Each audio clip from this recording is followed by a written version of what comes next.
We'll now move on to oral questions put by members to ministers. The Honourable Leader of the Official Opposition. Thank you very much, Mr. Speaker. My question through you is to the Minister of Health and Wellness. Last September, residents of the Digby area were relieved when Dr. Gina Burgay and Dr. Jennifer Chang joined the Digby and Area Health Service Centre. At the time, the MLA for Clare Digby said that the new doctors would help, and I quote, area residents better manage their health concerns and hopefully live longer lives, and I will table that. However, area residents recently learned that Dr. Chang and Dr. Burgay are leaving Digby to practice here in Halifax. The move will leave thousands in the Digby area right back where they started a year ago, Mr. Speaker. How many months will the constituents of Digby area have to wait to replace these two doctors? The Honourable Minister of Health. Thank you, Mr. Speaker, and I thank the member for raising the concerns of the residents of Digby.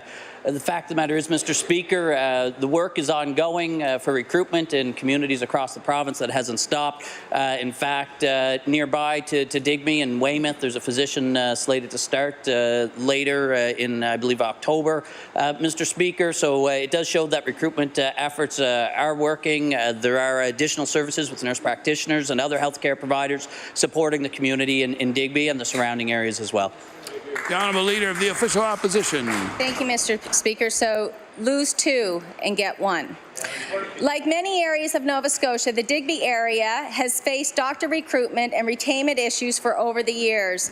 There is a constant challenge to make practicing in rural areas as attractive as practicing in the city or other parts of Canada or the U.S. To overcome those challenges, the government must understand exactly why doctors are reluctant to set up practice and eager to leave these areas. Only when we understand the reasons why they leave, we will be able to fix the problem. So my question to the Minister is, can he confirm that Dr. Burgay and Dr. Chang were actually interviewed about their reasons for leaving Digby and share with the House what those reasons are? The Honourable Minister of Health. Thank you, Mr. Speaker, and I hope the member opposite can appreciate that disclosing personnel information about why individuals make decisions about their work environments would be relevant to them, Mr. Speaker, not something that would be appropriate to be disclosed on the floor of the legislature. The Honourable Leader of the Official Opposition. Thank you. Just wanted to know if there was an actual exit interview. In recent weeks, there has been jarring upheaval in the ranks of the Health Authority's doctor recruitment unit. Specifically, there have been two high-level departures of people in leadership roles. To compound that void, a recruiting website has been in months in making.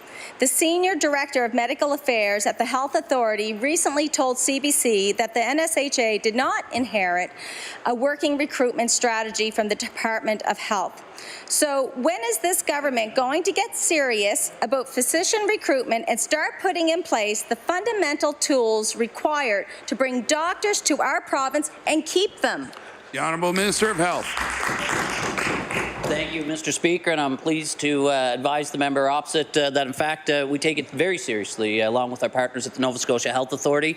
That's why we've made changes, listening to frontline healthcare workers and physicians, Mr. Speaker, why we've brought and allowed some flexibility for physicians on where they choose to work within the province, Mr. Speaker. We've increased compensation to target towards attaching patients to comprehensive family practice services, Mr. Speaker. We've expanded the training opportunities through our residency program for both specialists and family physicians, as well as the training programs and opportunities for nurse practitioners, Mr. Speaker. The recruitment efforts and the supports to enhance recruitment and retention are well underway.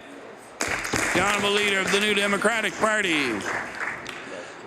Last month, a private for-profit healthcare clinic opened up in the city on Joseph Howe Drive.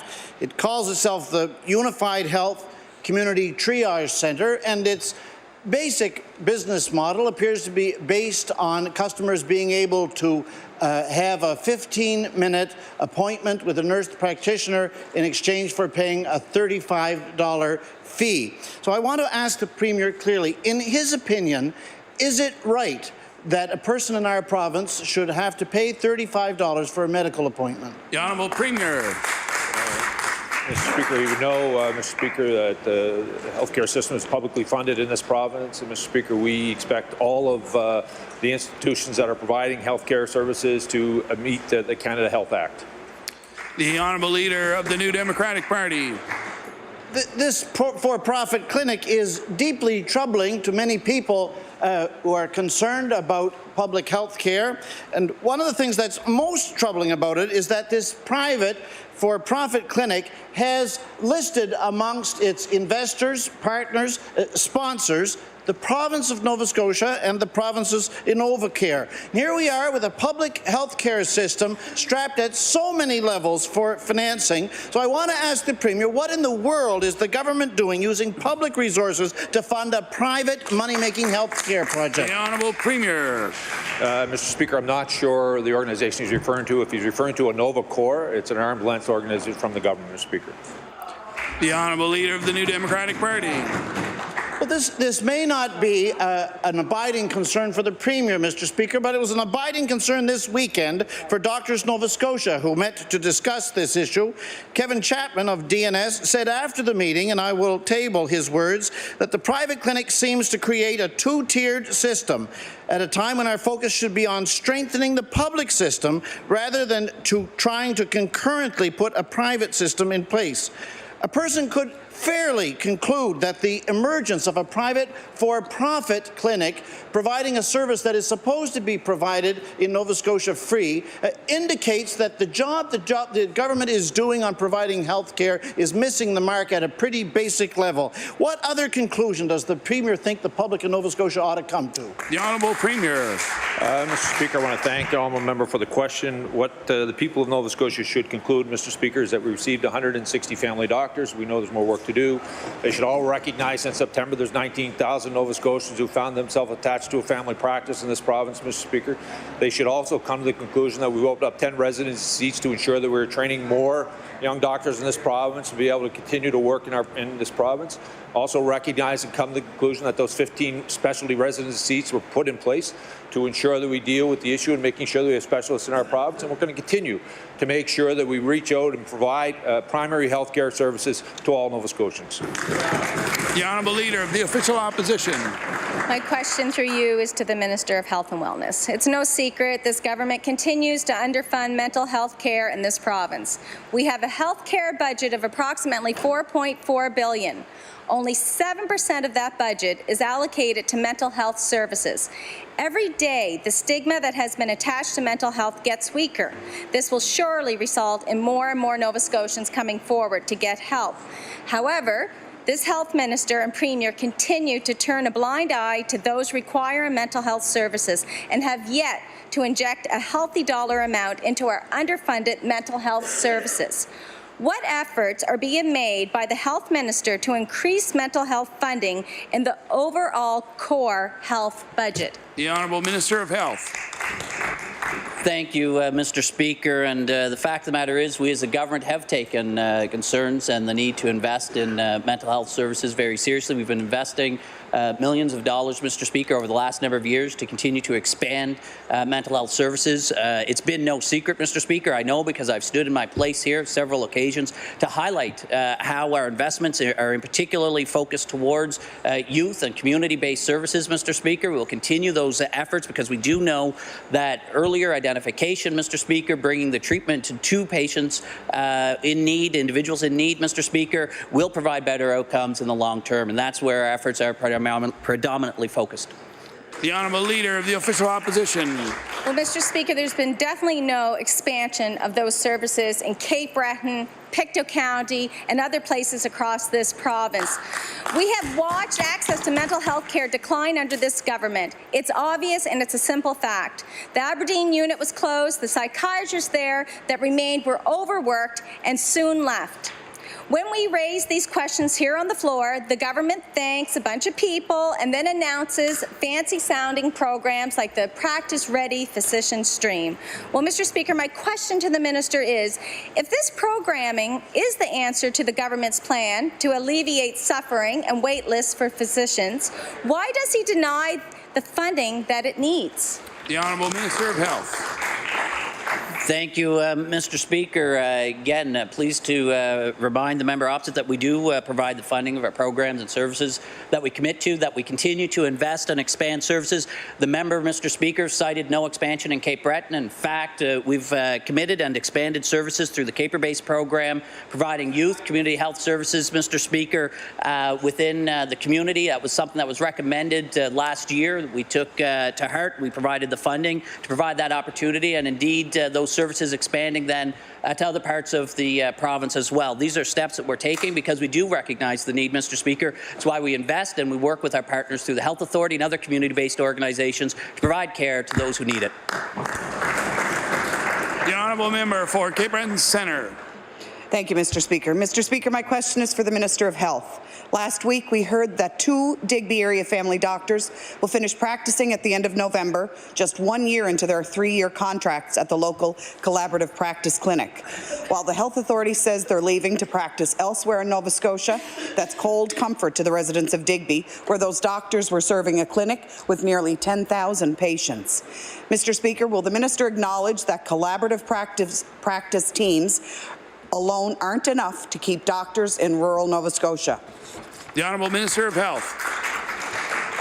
Thank you, Mr. Speaker, and I thank the member for the question. I want to remind the member that, in fact, we're taking numerous steps to support the recruitment and retention of physicians and other primary health care providers in our province. Mr. Speaker, we're expanding the opportunities for training. We know that when residents train in a particular community, I believe it was last fall that Murdoch's, the Association for Medical Residents for the Maritimes, released that about 75% of physicians who completed the residency in the province stayed in the province. So by extending family physician residencies to 10, we can expect 7 to 8 of those physicians to stay and practice in Nova Scotia on an ongoing basis. We've done a similar initiative with the nurse practitioner program, Mr. Speaker. We've expanded the seats at Dalhousie for training, and we've also provided a program to help support financially a number of those nurse practitioners.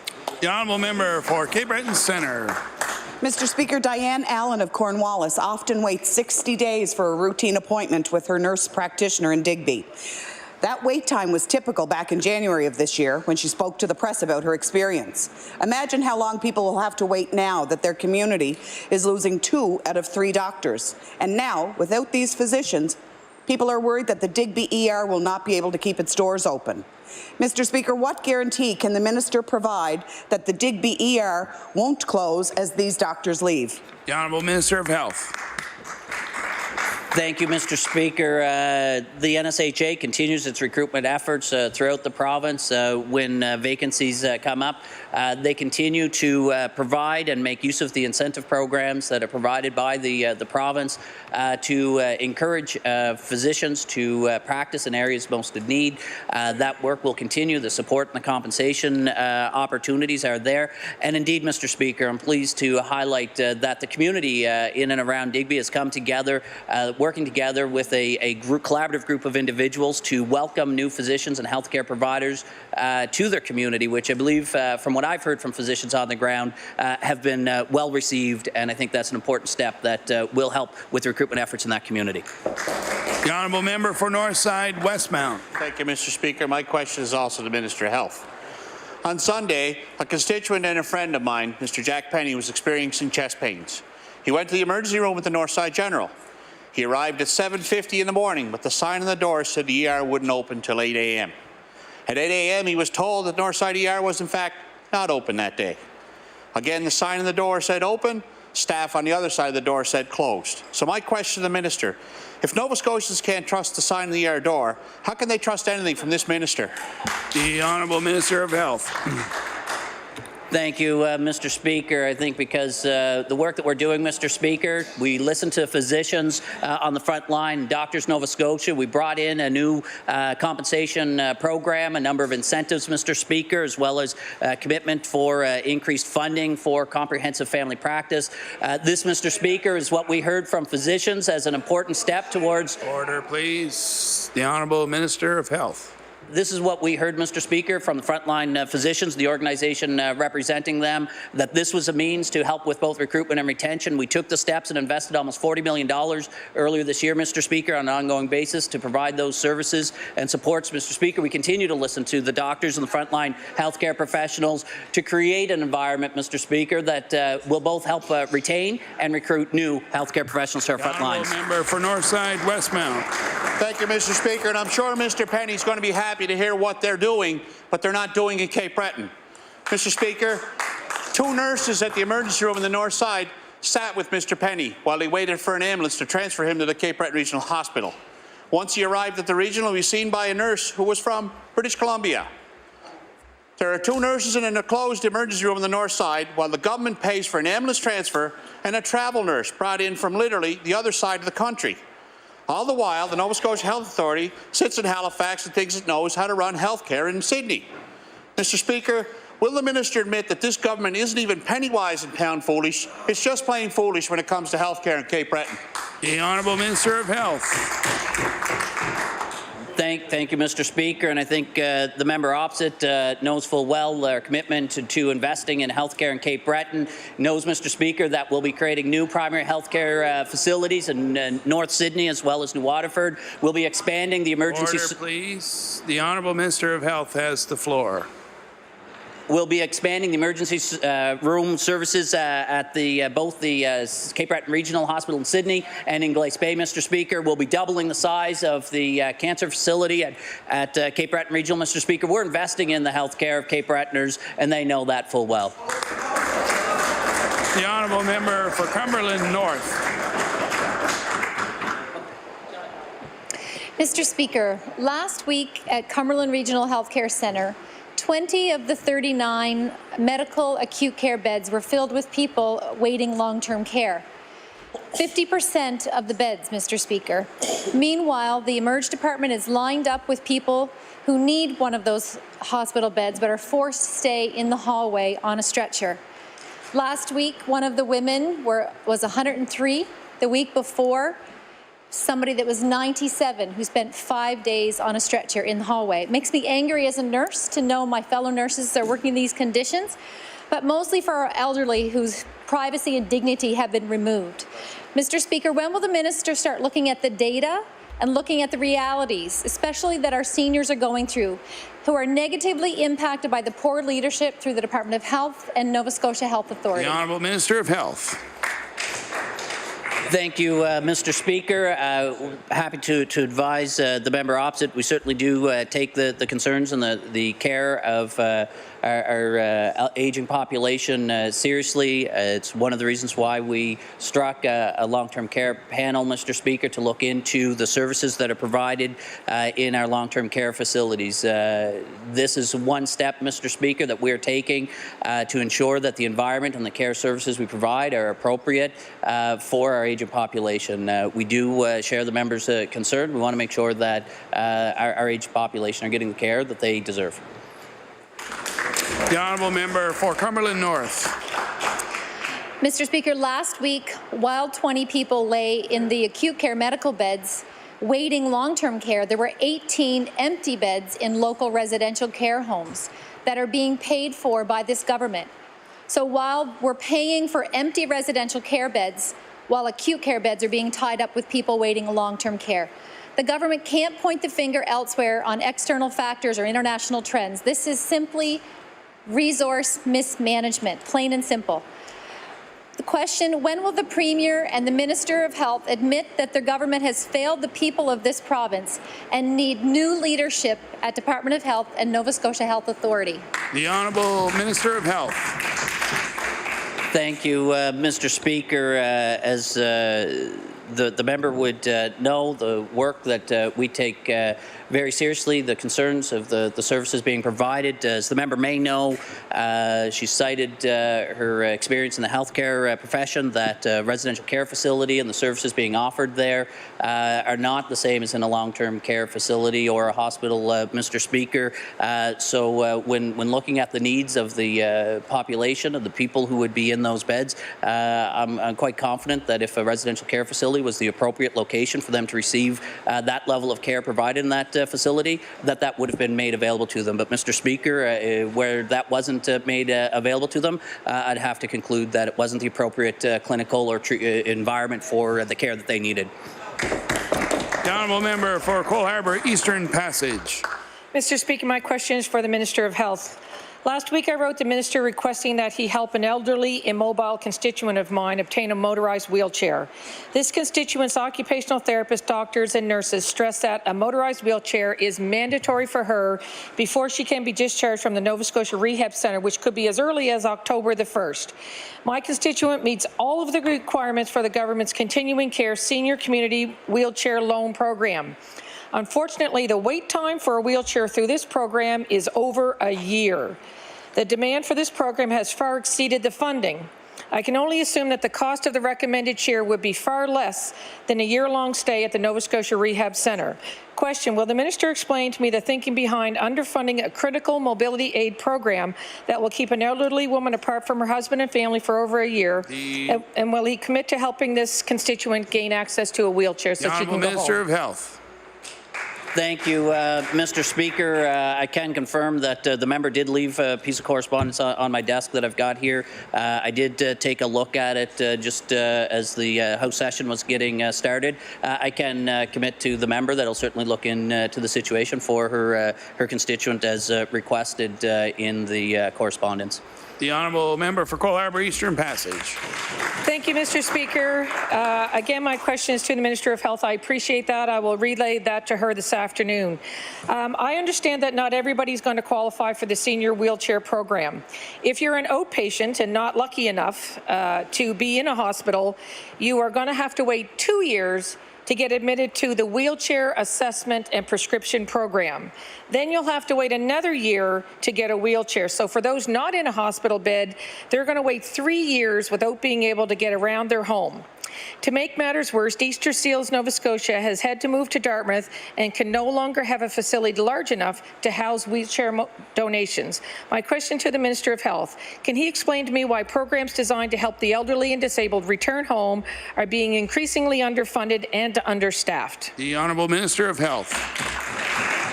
Thank you, Mr. Speaker. And as the member noted in the remarks, part of the program does work with partners in the community sector. The member cited some wait times that are not consistent with the information that I have. I'll have to double check that, Mr. Speaker, as far as what she's suggesting here on the floor are the wait times in the program. But the last time I was briefed, they were not noted to be that long, Mr. Speaker. The honourable member for Dartmouth South. Mr. Speaker, my question is for the Minister of Education. One morning last week, Darla Haverstock watched her child get on a school bus. An hour later, she received notification that her child was absent due to an apparent glitch in the parent notification system.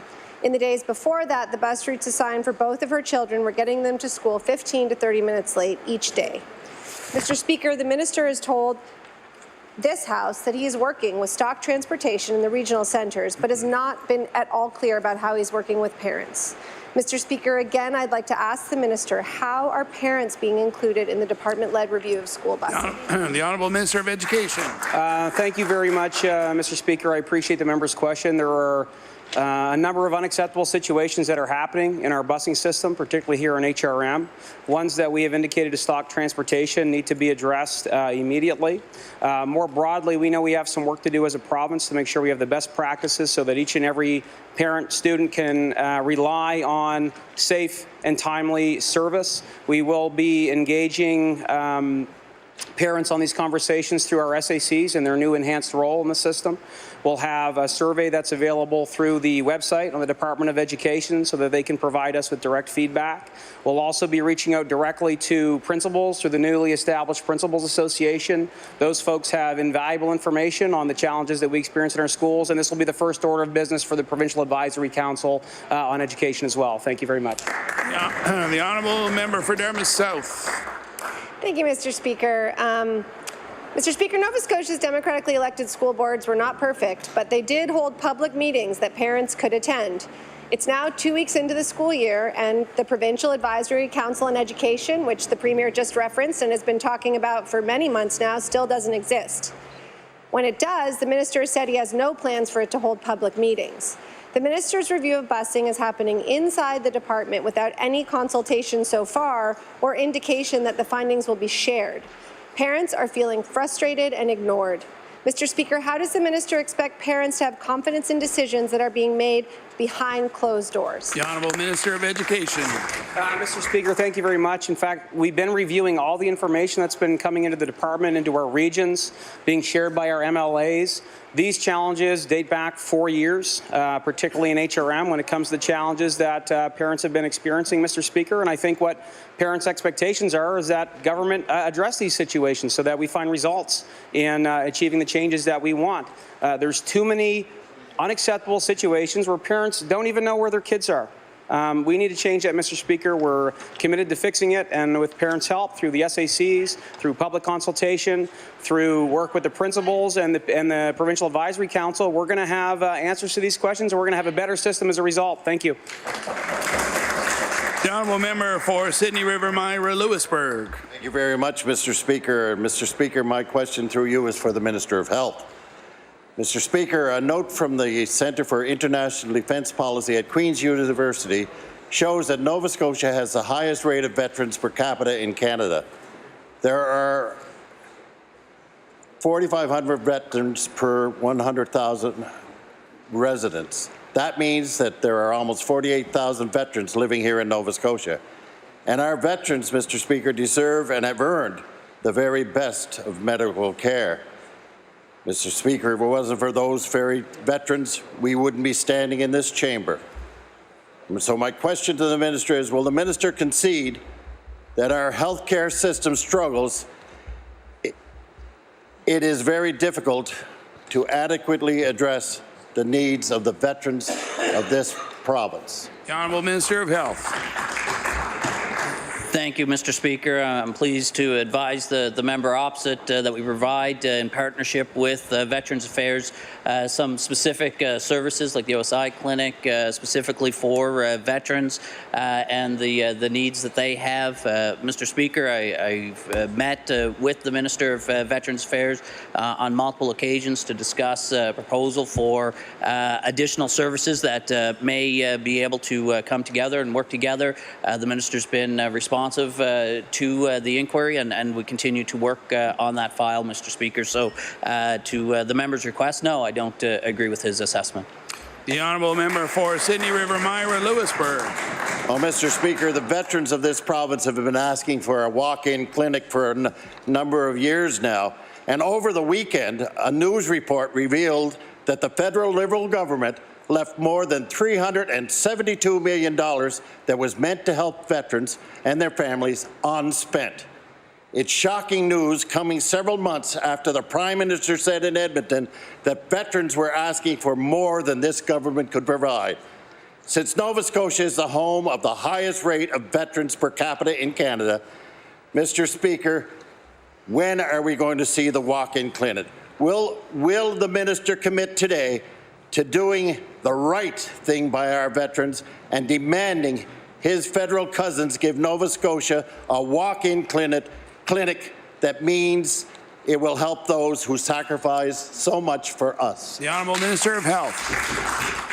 Thank you, Mr. Speaker. And as I'd mentioned previously, I have had the opportunity on a couple of occasions, most recently this summer, to meet with the Minister of Veterans Affairs. I believe it was a very productive meeting, Mr. Speaker. He continues to be open to the proposal, and we have staff working together to see what we can come up with based upon the request that's been brought forward by some veterans here in the province of Nova Scotia. And we'll continue to work with our partners, the federal government, to see this through to completion. The honourable member for Cumberland South. Mr. Speaker, my question is for the Minister of Health. Mr. Speaker, the people of Cumberland South have watched with great interest the cuts the government has made to health care in the Sydney area. They are starting to worry because they recognize a pattern. The emergency rooms at All Saints Hospital have been closed 202 hours since August 1st, and South Cumberland Community Care Centre ER was closed 252 hours since July 29th. That's more than a quarter of the time for All Saints and a third of the time for South Cumberland. And we hear there are more closures coming this week. Is the Minister content to let the ER closures go, or should the people of Cumberland South get ready for a visit of the Premier? The Honourable Minister of Health.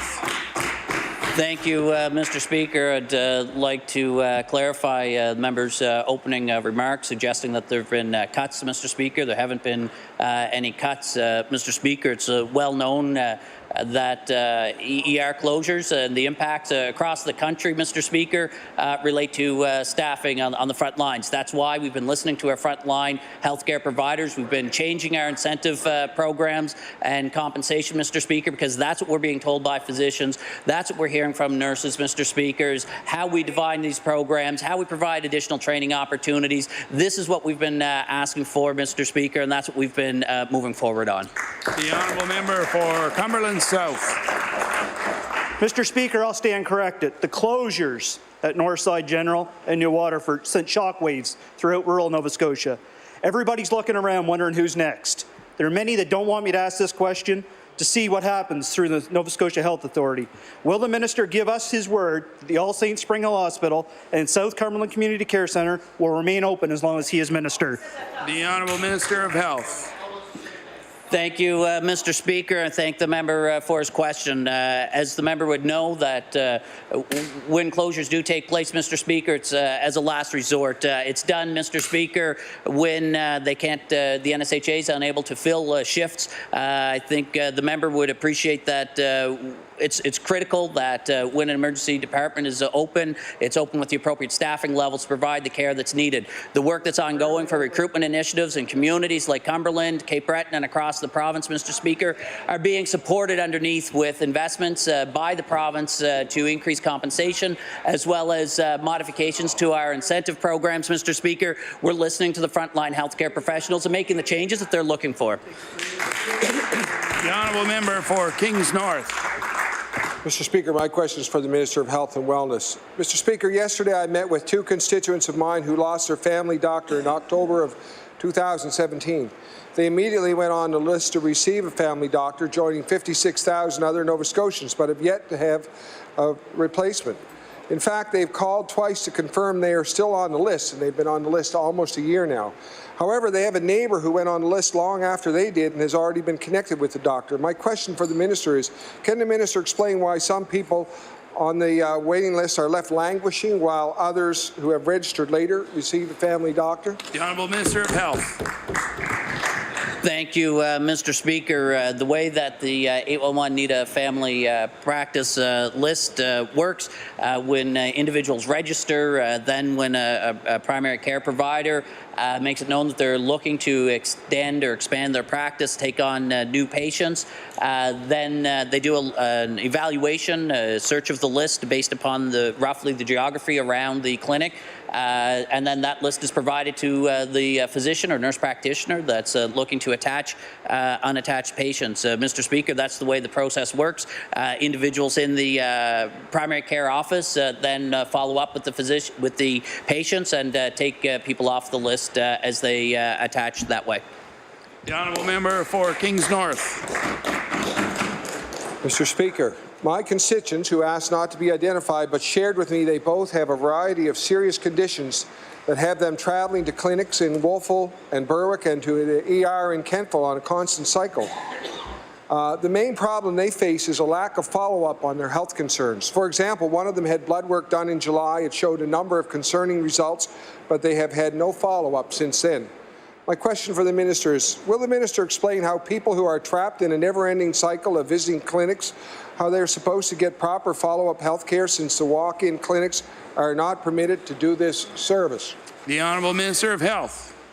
Thank you, Mr. Speaker. Just a quick point of clarification for the member. There's nothing that prevents individuals operating in a walk-in clinic from providing this type of care. Mr. Speaker, as far as what we've done to help enhance and strengthen the care to help support frontline healthcare providers and encourage them to provide that level of care, we made adjustments based upon feedback from and input from Doctors Nova Scotia by strengthening the and increasing the fees provided for comprehensive family care, providing that level of care that was referenced by the member opposite. That, Mr. Speaker, is what we've done. We've invested almost $40 million to do so, Mr. Speaker. That's a step we've taken by listening to the frontline healthcare workers as well as the people of Nova Scotia who recognize the need for comprehensive family care services. The Honourable Member for Dartmouth North. Mr. Speaker, my question is for the Minister of Environment. It's been almost a month and a half since the Nova Scotia Power oil spill at Tufts Cove in Dartmouth North. The last we heard, the cleanup was supposed to be completed by mid-September. It is now mid-September and the cleanup appears to be ongoing, and no one is getting any updates from either Nova Scotia Power or the Department of Environment. Department staff have said that Nova Scotia Power is keeping them informed, and so, since no one is volunteering the information, I have to ask, can the Minister tell us why the cleanup is not yet complete and when it will be complete? The Honourable Minister of the Environment. Thank you, Mr. Speaker. I'll thank the honourable member for the question. Tufts Cove has certainly been top of mind and certainly has been newsworthy the last few weeks. We do still have a site professional on board, or the company has hired a site professional. They report on a regular basis to the Department of Environment. We do know where this is standing. We know that it's a long, tedious process now to remove some of the oil that's on the coastline, but it is proceeding at a slower pace than we had hoped. Thank you. The Honourable Member for Dartmouth North. Mr. Speaker, Nova Scotians rely on the Environment Department to act as a watchdog so that we can trust that Nova Scotia Power is acting safely and responsibly. But for many of my constituents, this has been another example of the department acting more like a public relations firm for the industry. The minister's comments have prioritized applauding the company's efforts and minimizing public concerns. It's troubling that the minister has said her department has no plans to investigate the state of the pipe at the time it burst or why it had deteriorated, and I can table that. So my question is, how can the minister assure the public that a spill like this will not happen again? The Honourable Minister of the Environment. Thank you, Mr. Speaker, and I thank the honourable member for the rebuttal on that question. You know, certainly, the Nova Scotia environment is my first concern and will always be my first concern. You know, we know that this spill has happened in Tufts Cove. We know that the site professional, they're duty bound to make sure that this is remediated and cleaned up as much as possible. And of course, you know, nobody, I mean, when you start looking at the company themselves or any company that has a spill, it's very expensive to have a spill. And certainly, you know, we expect companies to maintain their equipment and make sure that this doesn't happen. But in light of when it does happen, we make sure that we do have the people on the ground and reporting to our department to let us know how the cleanup is going. Thank you, Mr. Speaker. The Honourable Member for Northside Westmount. Thank you, Mr. Speaker. Mr. Speaker, ambulances wait at the emergency departments to offload patients because of overcrowding in those departments. When ambulances are waiting to offload patients at the emergency departments, coverage around the HRM suffers and can affect other areas of the province as well. When the minister was asked last week about a plan, he referenced the great work the Dartmouth General is doing to improve offload times. I'm happy to hear they're having success, Mr. Speaker, but the offload program he referenced was also trialled at the QE2 and discontinued for whatever reason. Maybe it's staff shortages, or maybe it's a shortage of offload beds. We don't know. So my question is to the Minister of Health is why was the program discontinued at the QE2 when it's been showing some success to the Dartmouth General? The Honourable Minister of Health. Thank you, Mr. Speaker. This is a similar but different program than the member opposite referenced. It's my understanding that several years ago, a program like this had been piloted at both QE2 HI site as well as the Dartmouth General, and was discontinued at that time at both sites. What's transpired, as I referenced in previous remarks, was that about fall of last year, so just under a year ago, Dartmouth General did revamp. They took some lessons learned from the first go-round, and they've rolled it out again, Mr. Speaker, and from all accounts that I've heard, feedback's been positive, rollout's been going well, and they're looking at the information from this pilot at Dartmouth General to see how it can be rolled out at other sites as well. The honourable member for Northside Westmount. Thank you, Mr. Speaker. Mr. Speaker, the ambulance system is in disarray, and the paramedics are waiting for the minister's help because their members are starting to fatigue. Paramedics are becoming more stressed with each passing day because the healthcare system is such disarray. Families are upset with delayed responses and take it out on paramedics because they're usually the first point of contact with this broken healthcare system. The minister claimed last week he's listening and referenced the ride-along he had with Nova Scotia paramedics. So, Mr. Speaker, my question to the minister is, can he confirm that he did a full 12-hour shift with paramedics, or did he just take a drive-along with the supervisor? The Honourable Minister of Health. Thank you, Mr. Speaker. As the member would know, I think there's some concerns about the privacy of individuals being in the active ambulance with the acute care paramedics. But, Mr. Speaker, we did go around. We met with paramedics in hospitals as well as at their branches, Mr. Speaker. I had the opportunity to hear directly from the frontline paramedics and acute paramedics, Mr. Speaker.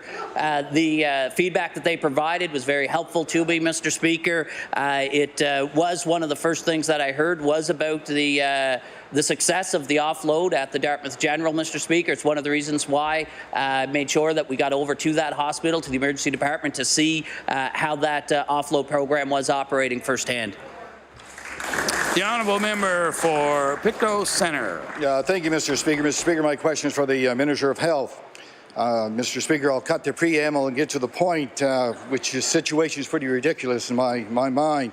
We have a senior in my area who has recently been diagnosed with Alzheimer's disease. He does not have a family doctor. Because he does not have a primary health provider, he has been denied access to the Nova Scotia Health Authority Seniors Clinic. He received a referral from a doctor from a walk-in clinic. He was still denied because he doesn't have a family physician.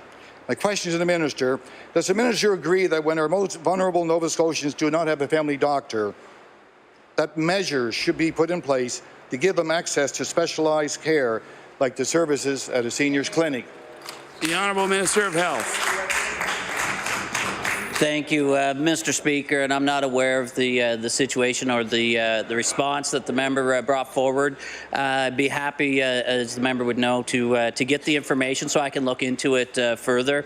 Because, Mr. Speaker, again, I've stood in this place on many occasions to highlight that, in fact, every effort is being made, and the expectations are that we do so to provide the care that Nova Scotians need and deserve. So, again, this is a situation that the member raised as the first I've heard of it. If you pass along the information, as you know, we'll work to figure it out. The honourable member for Pictou Centre. Thank you, Mr. Speaker, and I thank the minister for that answer. The province has failed to provide each Nova Scotian with a family doctor, even after promising to do so. To make matters worse, not only are Nova Scotians denied primary care of a family physician, they are denied other services as well because their means of referral is cut off. It's a double whammy for these Nova Scotians. It forces Nova Scotians to go without care. It forces Nova Scotians to suffer because this government can't provide a doctor and can't figure out a solution. My question, Mr. Speaker, does the minister recognize the disservice to these Nova Scotians? And if so, why are these practices not corrected and new policy put in place to prevent this type of outrageous situation from continuing to happen? The Honourable Minister of Health. Thank you, Mr. Speaker. As the member knows, we do recognize the need to build upon the access to primary care for Nova Scotians that don't have access to a family physician or a nurse practitioner to provide those services. That's why, Mr. Speaker, we continue to enhance and respond based upon feedback that we receive from the front line. We've invested and expanded training opportunities for both nurse practitioners and family residents, Mr. Speaker. We've also expanded the opportunities for specialist residents, Mr. Speaker. We continue to invest based upon input and feedback from Doctors Nova Scotia representing frontline physicians to provide compensation that will help both both retain and recruit more physicians for our front lines. The honourable member for Sackville-Beaverbank. Yes, thank you very much, Mr. Speaker, and I don't want to break the trend, so my question today is for the Minister of Health. Mr. Speaker, my constituency of Sackville-Beaverbank is considered one of the fastest growing areas in the province, according to an ad that is now posted on the NSHA website. My office has recently learned that there are 3 community physicians that are all planning to retire within the next 2 years, which will mean thousands of people will be without a doctor in my area. In addition, there is currently an unfilled physician vacancy at St. Luke's Medical Clinic in Beaverbank, and while the general population of my community continues to grow, the numbers of doctors are falling. Can the minister please explain what actions have been taken to attract doctors to an area that will soon have thousands of additional people without a family doctor? The Honourable Minister of Health. Thank you, Mr. Speaker. The member raises a concern that we've heard from other members of the legislature. That is, Mr. Speaker, what are we doing to recruit family physicians and nurse practitioners, primary health care providers to communities? Mr. Speaker, the efforts that are ongoing are increasing compensation opportunities and training opportunities for incentivizing individuals to practice in a comprehensive way to provide the care that Nova Scotians need and deserve, Mr. Speaker. That's an approach that we've taken, invested almost $40 billion for physicians to provide that level of care, as well as expand the opportunity for non-face-to-face and make use of technology to enhance the care and the services that they provide, Mr. Speaker. We're taking a multi-pronged approach because there's no single silver bullet. The honourable member for Sackville-Beaverbank. Yeah, thank you, Mr. Speaker. You know, Mr. Speaker, I want to be proactive in this case and not reactive. Over 2 years ago, there was a PharmaSave store that was opened in the Middle Sackville area, and there was a clinic constructed next to the store. The intention, of course, was for the clinic to add a new physician or two for an area that is growing and is currently not serviced by a physician. The NSHA currently does not have an advertisement for positions in the Sackville area, so I can only assume that the clinic in the PharmaSave complex was not approved for a physician that it was intended for. Now that those positions responsible for doctor recruitment at the NSHA are vacant, does the minister have a plan for health care for the residents of Middle Sackville to add another physician clinic to the area that is already built and sitting there waiting for a doctor and patients? The Honourable Minister of Health. Thank you, Mr. Speaker. As the member would know, the Nova Scotia Health Authority recruitment efforts are ongoing throughout the province. Mr. Speaker, they take every effort to secure and identify prospective recruits, whether they be new trainees in residency programs that may be looking to locate or relocate to Nova Scotia after they finish their training, or, Mr. Speaker, if they're established healthcare professionals looking for an opportunity or new challenges to come to Nova Scotia to practice. That work, Mr. Speaker, is complemented or supported by the investments that the province makes through incentive programs, and that work, Mr. Speaker, is continuing right across the province. The honourable member for Dartmouth North. Mr. Speaker, my question is for the Minister of Transportation and Infrastructure Renewal. The Friends of Crescent Beach and residents of Lunenburg County have had to mobilize to make their voices heard regarding the minister's plans to repave the road along Crescent Beach. They report that Chris Trider, the retired beach and dune expert employed by the department for 21 years, says the proposed plan demonstrates a concerning level of ignorance. If the project goes ahead as planned, it risks destabilizing the dune, potentially causing it to wash away and the beach with it. Can the minister tell us why his department has advanced the project to this stage without input from anyone with specific expertise in beach management? The Honourable Minister of Transportation. Thank you very much, Mr. Speaker, and I thank the member opposite for the question. In Nova Scotia, as I've said before, Mr. Speaker, in the evolution of our highway system, many of them are at sea level. Many of them provide a wonderful scenic view as we drive along, but they also come with sometimes some hidden considerations. In this instance, it is the highway that has existed there for quite a long time and its interaction with the existing dune system. Thank you. The honourable member for Dartmouth North. Silver Sands Beach in Cow Bay used to be one of our most popular sandy beaches until the 1960s, when sand removal destabilized the system and it transformed into the rocky beach it is today. That experience is why we have a Beaches Act and why there used to be a beach expert position in the Minister's department. But the department no longer has a beaches expert, and there has been no environmental assessment or special consultation for the Crescent Beach road maintenance. So my question is, how can the Minister be confident that he's not risking losing Crescent Beach like we lost Silver Sands? The Honourable Minister of Transportation. Thank you very much, Mr. Speaker, and thank you very much for the question. In the evolution of the process, of course, some of the positions were changed. We do have a very, very competent an expert group in our Department of Lands and Forestry that help us out. We also have the Department of Environment these days who advises on many of these considerations. But for the members' information, we're very aware of what was originally proposed at that particular site, and we're looking at mitigative measures to reduce the amount of material that would be removed from that area. Thank you. The Honourable Member for Cape Breton-Richmond. Absence of having very much time left, I'll forego my question and just ask directly the Minister for Transportation and Infrastructure Renewal if you could please provide me with an update, as I know he had a meeting on Friday regarding the tender for Lennox Passage Bridge. The Honourable Minister of Transportation. Thank you very much, Mr. Speaker, and thank the member for the question. Yes, the Lennox Passage Bridge was put out to tender. It actually came in significantly above what we had hoped that it would. In the due process that follows such an overrun on the estimate, we're evaluating our options and looking at ways that we can reduce the cost of the process and still maintain the integrity of the structure. Thank you. Thank you very much. The time allotted for oral questions put by members to ministers has expired.